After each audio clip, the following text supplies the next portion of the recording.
good afternoon. For the next 10 minutes, we're gonna do some super beginner Pilates. So this class is for anybody just kind of curious about Pilates, but is unsure that they can do it. Or anybody who's ever walked into a Pilates class thinking that it'd be really good for them to strengthen their core and then found that the class was just way, way too difficult.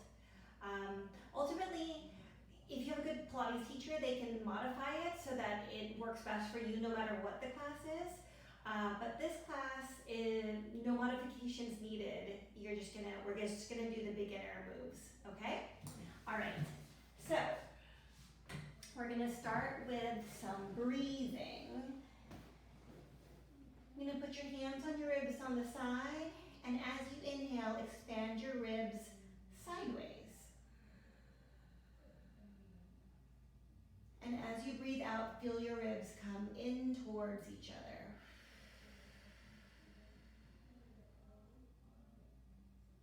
Let's do that one more time. You're breathing in and expanding your ribs sideways, and then breathing out, ribs coming in towards each other. All right. I'm lying here in neutral spine position, which means that there's a little space underneath my low back and a little space underneath my neck. My tip of my nose is straight to the ceiling, and if I need a pillow or a small towel underneath the head, I can do that. And my shoulder blades are as much on the mat as possible. I'm gonna take a breath in as I bring my arms up overhead, and breathe out as my arms come down.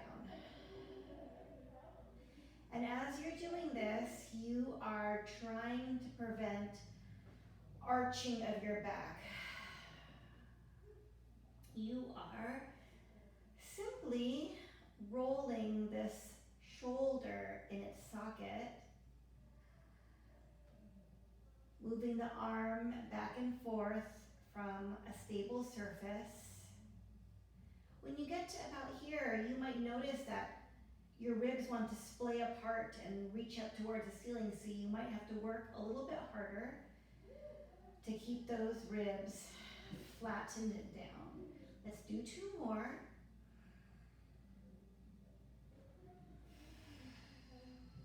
Feels actually really nice to open up this way, and surprisingly challenging to keep my back from arching when my arms come up overhead.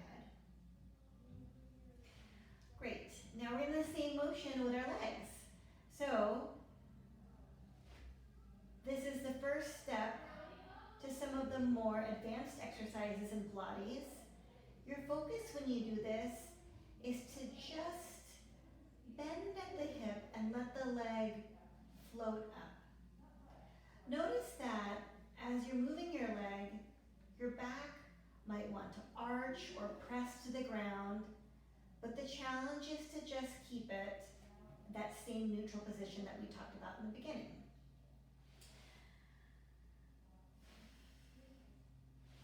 Open the shoulders wide. You might find yourself wanting to bring your shoulders forward, and you're gonna just resist that by opening your chest wide. Great. All right, so now we stayed in neutral spine that whole time. Now we're gonna move our spine a little bit. Starting from the bottom. You know the space that was underneath your low back, go ahead and close that space up, pressing that low back down into the ground. And when you do that, your tailbone curls up towards the ceiling, and then flatten back down to neutral. So underneath your low back, you're closing up the space. You can even put your hand underneath your low back to feel your low back press into your hand, and then release. So we're gonna check in on a couple things with this motion. First, put your hand on your belly and check to see if your belly is going down as you press down into the ground, or if your belly is popping up to the ceiling. What we want is a gentle sinking of that belly down towards the ground as your back presses the ground. All right, one more with that focus on your belly. Now take notice of what's happening at your shoulders. Again, your shoulders might want to creep forward as you press your back to the ground, and you are going to just keep those shoulder blades flat on the ground, opening up at the front of your chest. And then finally, notice what's going on below the waist. So if you're squeezing your glutes to press your back into the ground, see if you can relax your hips a little bit and allow the front of your body to control this motion. And then finally, your feet. Try not to super press into the ground. As you press your back into the ground, your feet are staying light on the ground. So it's like your feet are on sand and you don't want to make footprints in the sand. One more. Great. Now we're going to move the top of our spine. So put your hands behind your head and bring your elbows up so you can see them in your peripheral vision. And then just lift your head about an inch off the ground. There's just enough space for like a finger to slide underneath your hands here. And in this position, see if you can relax your head in your hands, like your hands are a pillow and your head's just resting on them. All right, and then you're going to use these ribs sliding down, and that's what's going to pull you up. As you curl up, again, check to see if your belly is pooching up or if it's staying, it doesn't have to scoop down necessarily, but you just don't want to pooch it up as you curl up. All right. Check to see that you're not jutting your chin forward as you come up. The whole upper part of you is curling up in a line with each other. Not a straight line, but like a C curve. Last one. All right. Now bring your legs together. So we've rounded our spine this way and we've rounded our spine this way. Now we're going to twist it. So put your feet together and your knees together and gently rock your knees side to side. So again, this is beginner Pilates, absolute beginner Pilates. So we're just getting acquainted with the movements and getting used to knowing if the body is feeling symmetrical or if a movement feels right or doesn't. Yeah? So as you go to the back side with your legs, let the bottoms of your feet come up. So I'm this way and my pinky toe, my bottom pinky toe is on the ground and the bottoms of my feet are both facing you guys.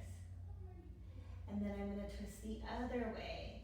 So now my other pinky toe is on the ground and the bottoms of my feet are facing the wall behind me. We're going to go side to side like that. Trying to control the fall of the legs. Don't let them just pop down.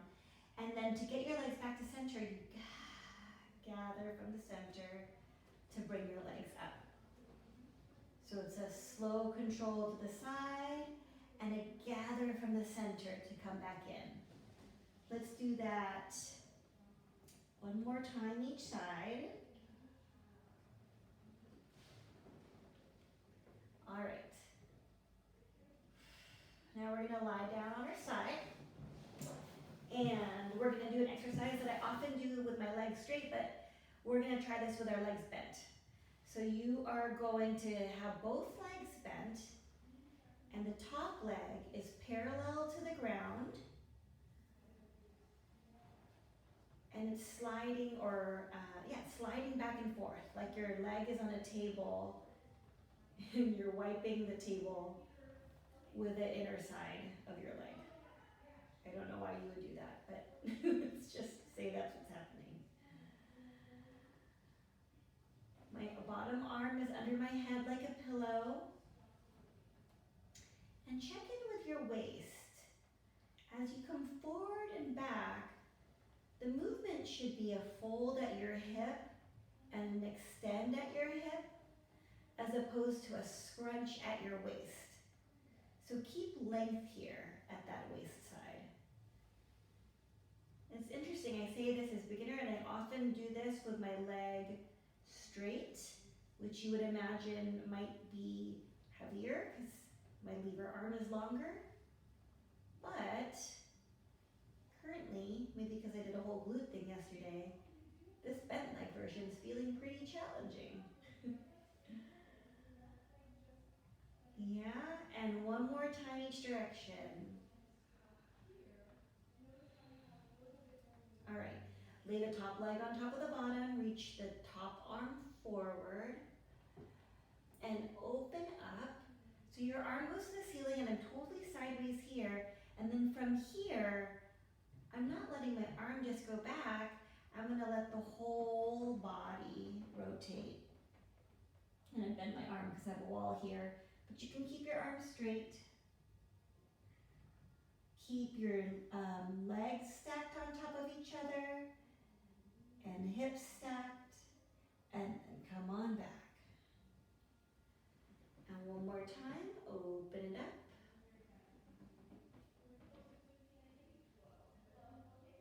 And come on in. All right, you're gonna come onto this elbow. And you're just gonna play with the sagging and lifting of your side.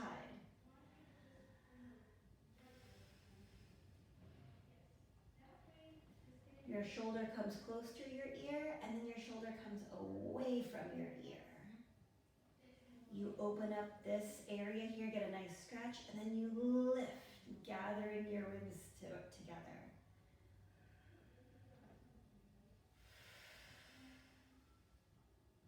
Last one. All right, other side.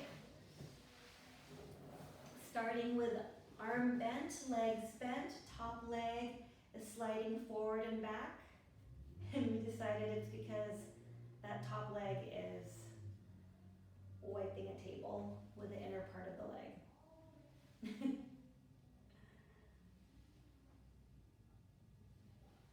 You're trying to come as much forward and backward as you can, with the movement coming from this fold at the hip, or fold at your thigh, and extend at the thigh.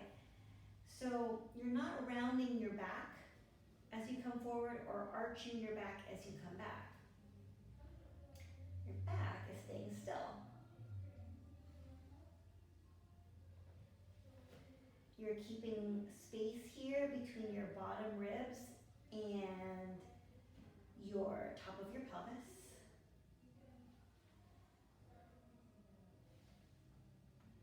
All right, now put that leg on top, reach forward and open it up, twisting your upper spine, and get that yummy rotation.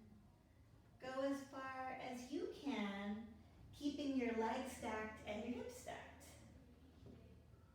One more time. I'd like to take a big breath in as I'm coming back. And exhale as I come forward. All right, come on to your elbow. And you are gonna sag and stretch here, and then lift and find some opening and stability here. Stretch, and then lift. Might help to put your hand here at your waist. To remember where the motion is coming from, partly from this lift of the ribs and partly from the sliding down of the shoulder blade.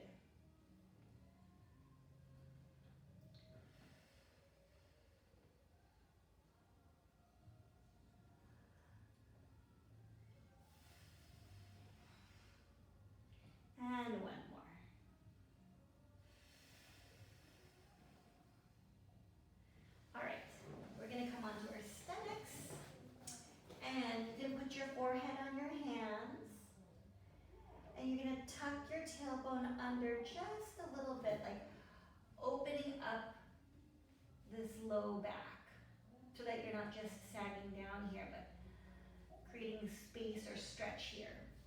You're gonna lift one leg up and down, initiating that lift from the very top of your thigh, where your thigh meets your hip.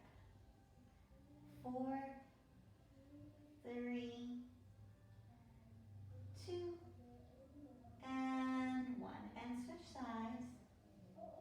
Lift.